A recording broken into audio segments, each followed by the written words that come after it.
seven sisters of Northeast India are amongst the most biodiverse regions of the world. At the same time, they are the most vulnerable ones as well. And the forest fires in Arunachal Pradesh and Nagaland expose this paradox sharply. Hello everyone, welcome to Vajiram and Ravi's Flash News. My name is Shubhangi Singh, and in today's session we will be looking into that why did we need Indian Air Force helicopters and military help to stop the forest fires in Lohit Valley, Arunachal Pradesh and Zuko Valley in Nagaland. How this tells that it is not just about forest fires, it is also about disaster management, it is also about governance, and most importantly, climate change. So let us begin with understanding that what exactly has unfolded. So as of now, we have seen that the forest fires which were happening specifically in Lohit Valley, Arunachal Pradesh and Zuko Valley in Nagaland, they have been controlled, and this control has come with the immediate help of Indian Air Force, the helicopters which have dropped more than 12,000 liters of water to control the fire, and also help from Indian Army. Now this particular operation by Indian Air Force was conducted at 9,000 to 11,000 feet, which is technically very challenging, and the control of fire has come with not just coordination of Indian Air Force, Army, but also the state forest departments and the local administration itself. And these forest fires clearly highlight that how it is important to have military support when we are talking about disaster management, how we need to look at Northeast in terms of a vulnerable biodiverse region, because recently there has been an increase in the forest fire frequency, and this also shows that the vulnerability that exists in the Himalayan and also sub-Himalayan ecosystem.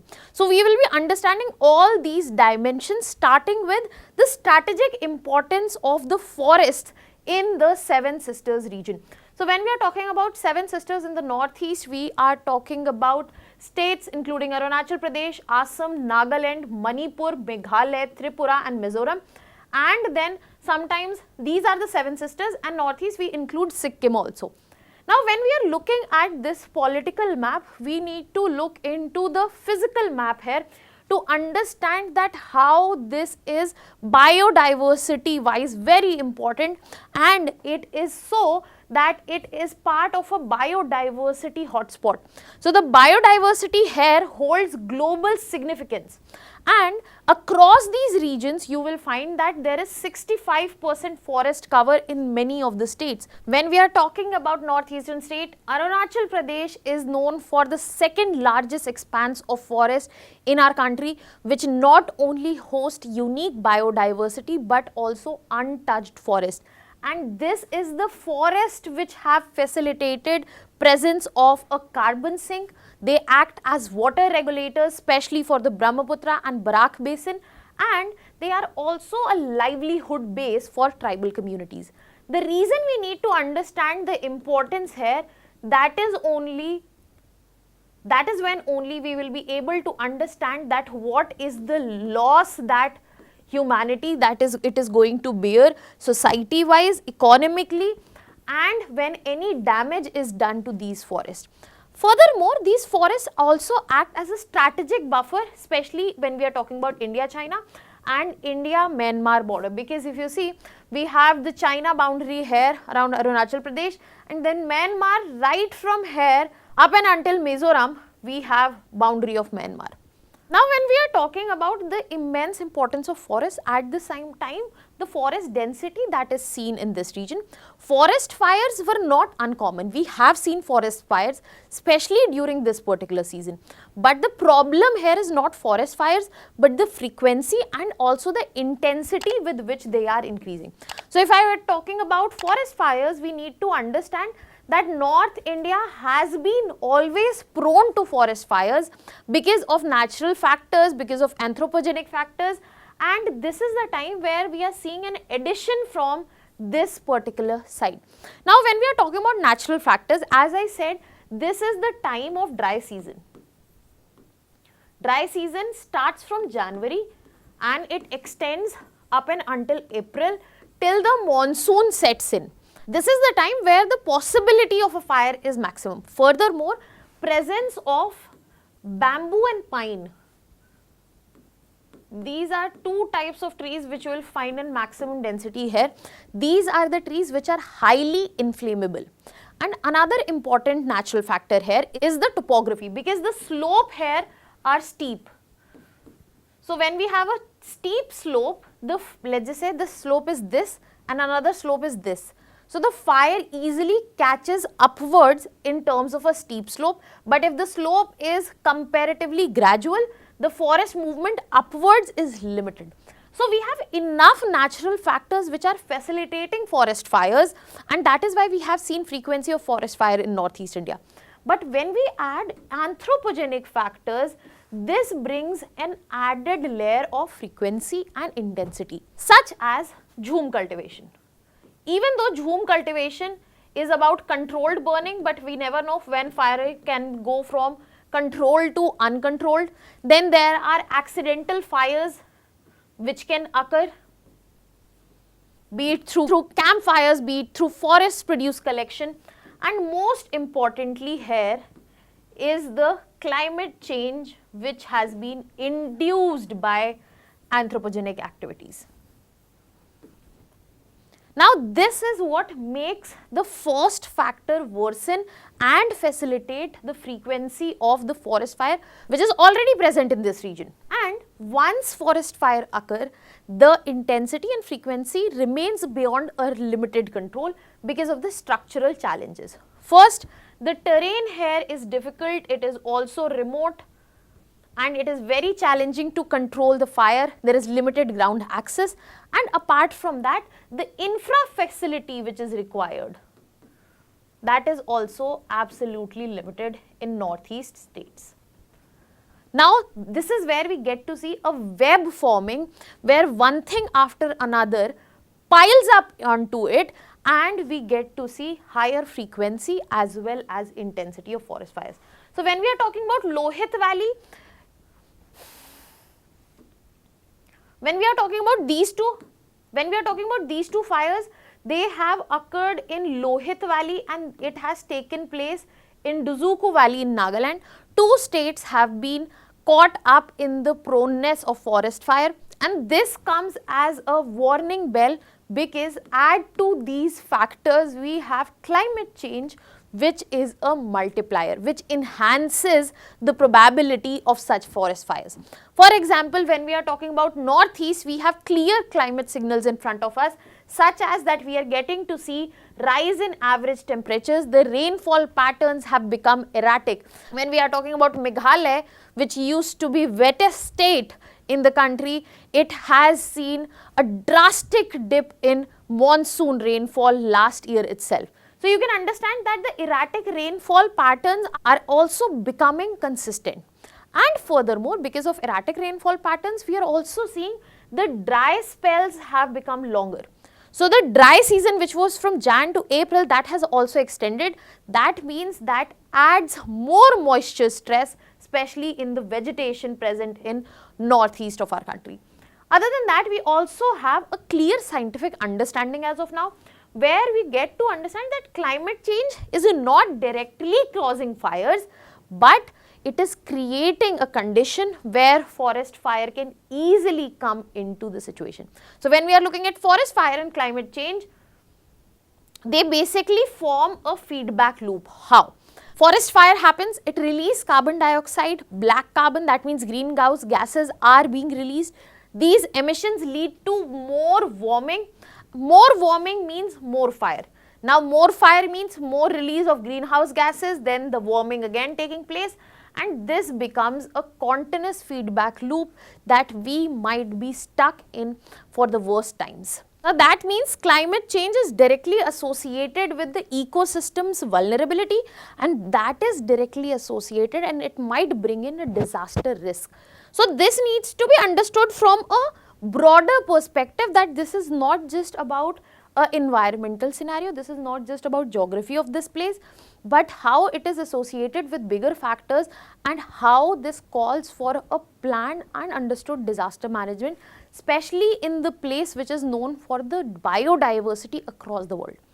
And this forest fire has a lot of impact across the region. For example, because of forest fire, we also get to see a lot of ecological impact. Starting with loss of flora and fauna. Forest fire destroys the biodiversity which is present there. It causes soil erosion because trees are burned down, and this is the very area, once it has dried out during the monsoon, it will be much more prone to landslide. So these areas are not only seeing a disaster in terms of forest fire, they would be more prone to landslides during monsoon, and the reduced water retention capacity might also destroy the flora and biodiversity present there later as well. Apart from that, there are direct social impacts as well, such as there is threat to tribal livelihoods which are directly dependent on forest. There might be loss of lives as well. Furthermore, human-wildlife conflict will increase when animals and humans both cannot survive in forest fires.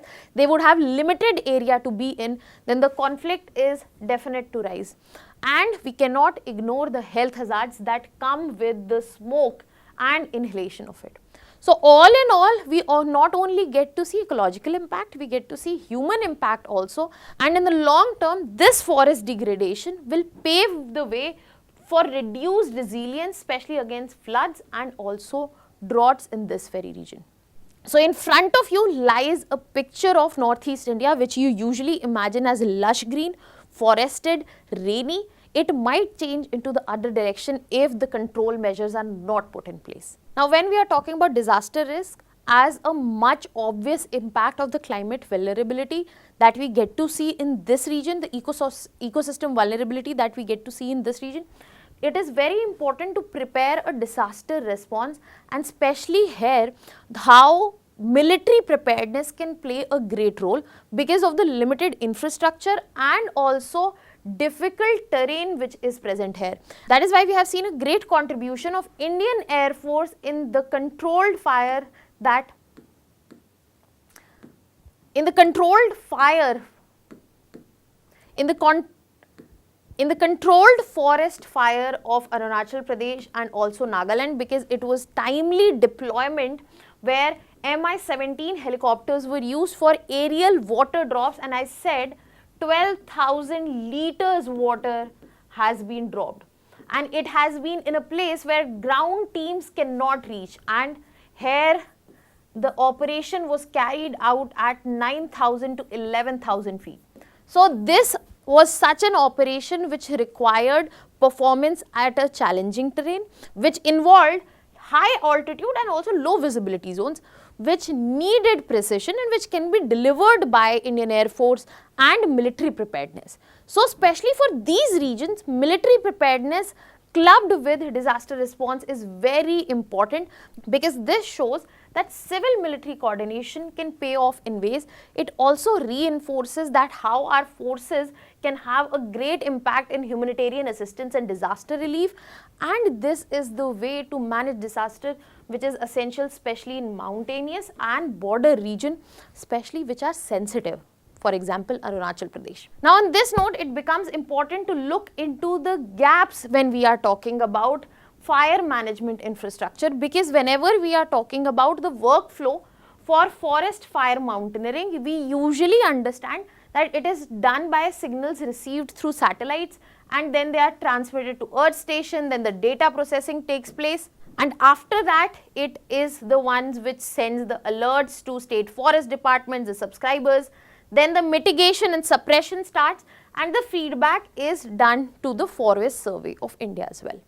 But in this whole process, as you can see, that the suppression and mitigation is very important, and the gaps which are happening in this workflow need to be identified so as to ensure better forest fire management, and that can be done by managing the major gaps, such as we need to ensure that there is strengthened early warning system. The late warning that comes, more the fire goes out of control. Other than that, we have to focus on expanding fire lines and also watchtowers. And we cannot have over dependence on only armed forces during crisis. We need to develop infra, we need to develop disaster preparedness so as to ensure that such forest fires, if this disaster occurs, then they are managed properly. In this, we would also need to address the institutional challenges, such as the forest fire management. As of now, it is not fully integrated into state action plans of climate change. Furthermore, when we are talking about forest fire, we need to link community ownership. Even though they have traditional knowledge, community can play a great role here. On this note, we will be moving towards way forward here, because in short term and in long term, this needs to be addressed holistically, where we can expand satellite based early warning. There can be preposition of firefighting equipment, especially before the fire season, regulating tourism in the ecologically fragile zone, which makes them more vulnerable. And the long-term strategy should be to integrate forest into the state action plans of climate change, strengthen community participation, and also focus on fire-resilient forest restoration. What are your thoughts on this? Let me know in the comment section. That was all from my side. Thank you so much.